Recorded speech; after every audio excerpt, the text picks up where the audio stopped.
Hey everyone, welcome to my first video on the channel. This is obviously going to be an Alistar guide. It's going to be the first video in a long series of videos where I cover every support in the game and make a guide for each one of them. This is just a screenshot of the support page you can see in Champ Select. That's how I picked which champions I will be doing guides on. Obviously this will cover the first support on that list, Alistar. In this guide, we are going to be going over abilities, runes, builds, and then how you can kind of play the early game and late game. First up, we're going to go over Alistar's abilities quickly. His passive is Triumphant Roar. Alistar gains a Triumph stack when he stuns or displaces enemy champions or nearby enemies die. And at 7 stacks, he roars, healing himself for 55 and all nearby allied champions for 110. And this passive has a 3-second cooldown. And he cannot gain Triumph stacks while this cooldown is active. And then the death of enemy champions and epic monsters fully charges his roar. Next, his Q, he smashes the ground and deals 150 magic damage and tosses nearby enemy units into the air for 1 second. Basically a pretty simple knock-up.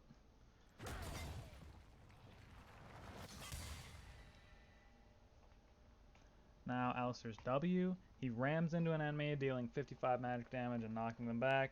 Once again, pretty simple ability. It's mainly used for the knockback. The damage on these two isn't very insane or meaningful. And finally, his E, Alistar tramples the ground, ignoring unit collision and dealing 80 magic damage over 5 seconds to nearby enemies. Each pulse that damages at least one enemy champion grants him a trample stack.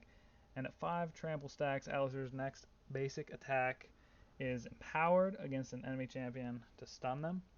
And as you can see, the trample stacks are shown by the little chain under Alistar right there. Finally, Alistar's ultimate, Unbreakable Will, removes all disables from Alistar, and then for 7 seconds he takes 55% reduced physical and magic damage. As you can see, I'm being hit for 86 here, 86, and once my ultimate is active, I'm only taking 38 damage per hit. So, just shows you the effect of the ultimate. Now we're going to quickly go over Alistar's passive and show it in detail. As you can see, your Q applies 1 stack. Your E, when you stun, applies 1 stack. So after that we're at 2, and then obviously your W applies a 3rd stack. Your Q will apply multiple stacks if multiple enemies are hit. As you can see, we were at 3 stacks. We hit 4 enemies, so that got us to our 7 stacks and our passive activated. That's why you see 0 again. I'll show you this one more time.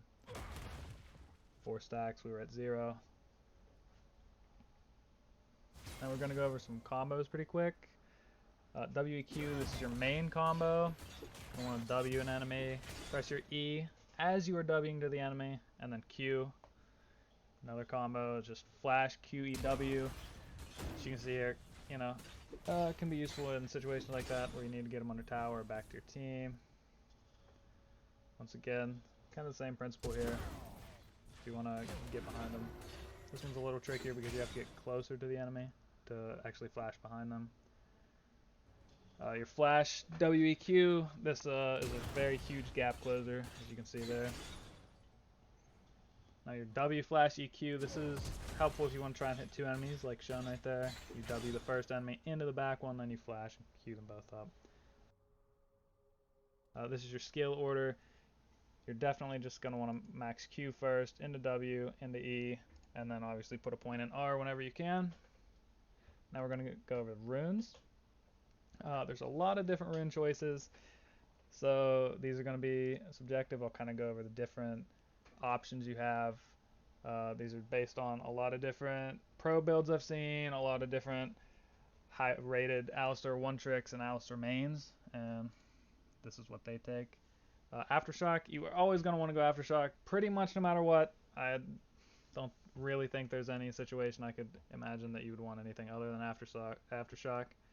The first tree, you do have a couple choices. You can either go Demolish or Font of Life.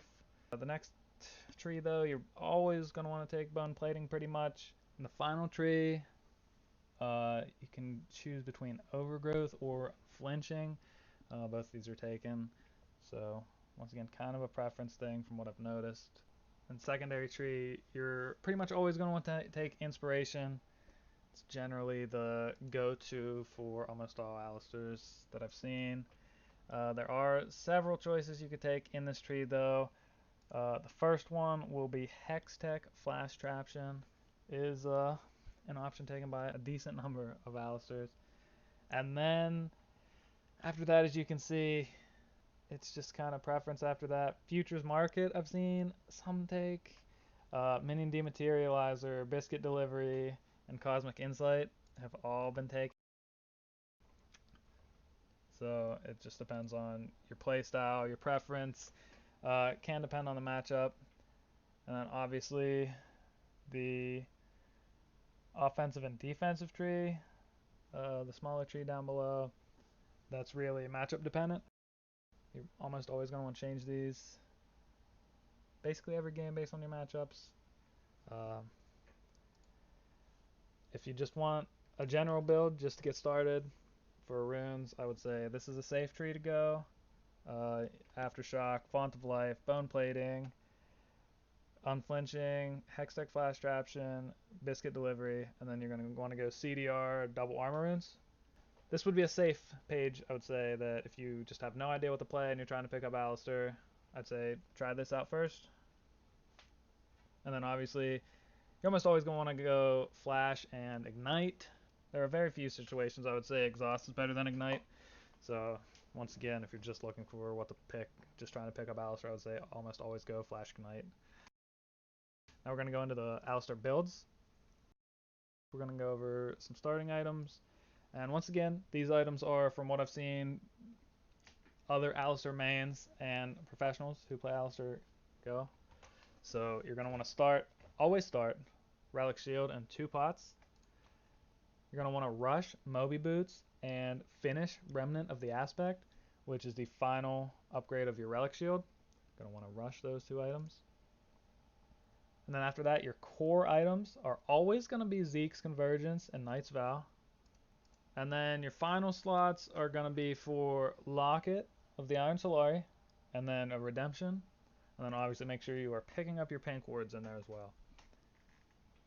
Now, there are some scenarios that some of these items might be switched around, but from what I've seen, you are always going to want to rush your Mobies and Aspect of the Aspect, and then your core will always be Zeke's Convergence and Knight's Vow.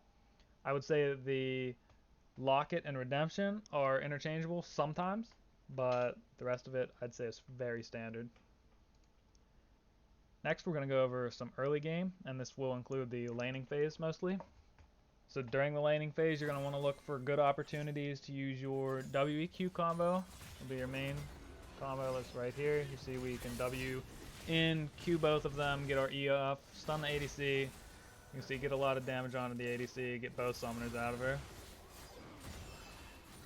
Once again here, you can see us use our main combo, get the stun off.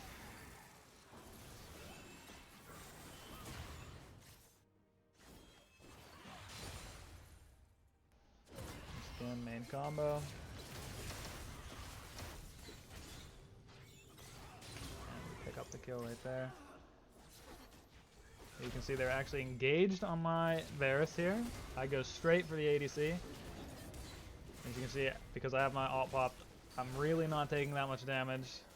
I'm able to peel for my Varus, completely get the Ashe focusing on me the entire time. We end up giving Jax enough time to get down there, picking up the double.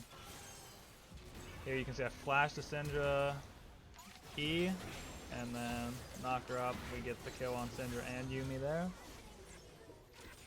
Here you can see an example of when to use a Hextech Flash Traption.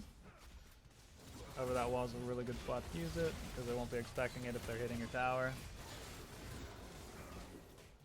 Next, we're going to go over some late game strategies. This will change every single game. Team fighting, engaging. This is really game dependent. Sometimes you're going to want to be an engage tool. As you can see here, I engage.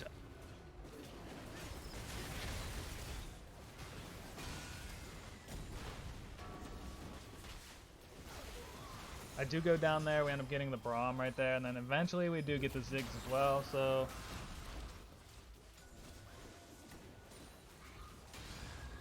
For me dying, we end up getting 2 of them. Here you can see I'm kind of flanking the Ziggs. I knock them straight back into my team. Really easy kill. So obviously making picks you're good at, you can engage.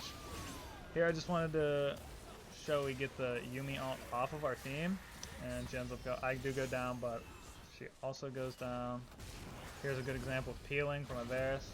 Get the Pantheon off of him. We pop the GA. He does go down eventually, but obviously you could tell I kept him alive for a very long time. As Alistar, you're very good at engaging and you're very good at peeling. So you just have to know which scenarios you're going to need to fight in, peel. That's just game dependent. I can't go over every single scenario you're going to face in this video. And if you did like this video, please comment, like, and subscribe. I will be coming out with more videos. As I mentioned in my intro video, the focus of this channel is going to be in Season 10, but I'm going to upload several videos before then just so I can hopefully get some feedback from you guys on what you want to see, what you like, what you dislike, and then hopefully you guys have some ideas that you can give me for new videos in the future. Have a great day, guys, and as always, happy warding.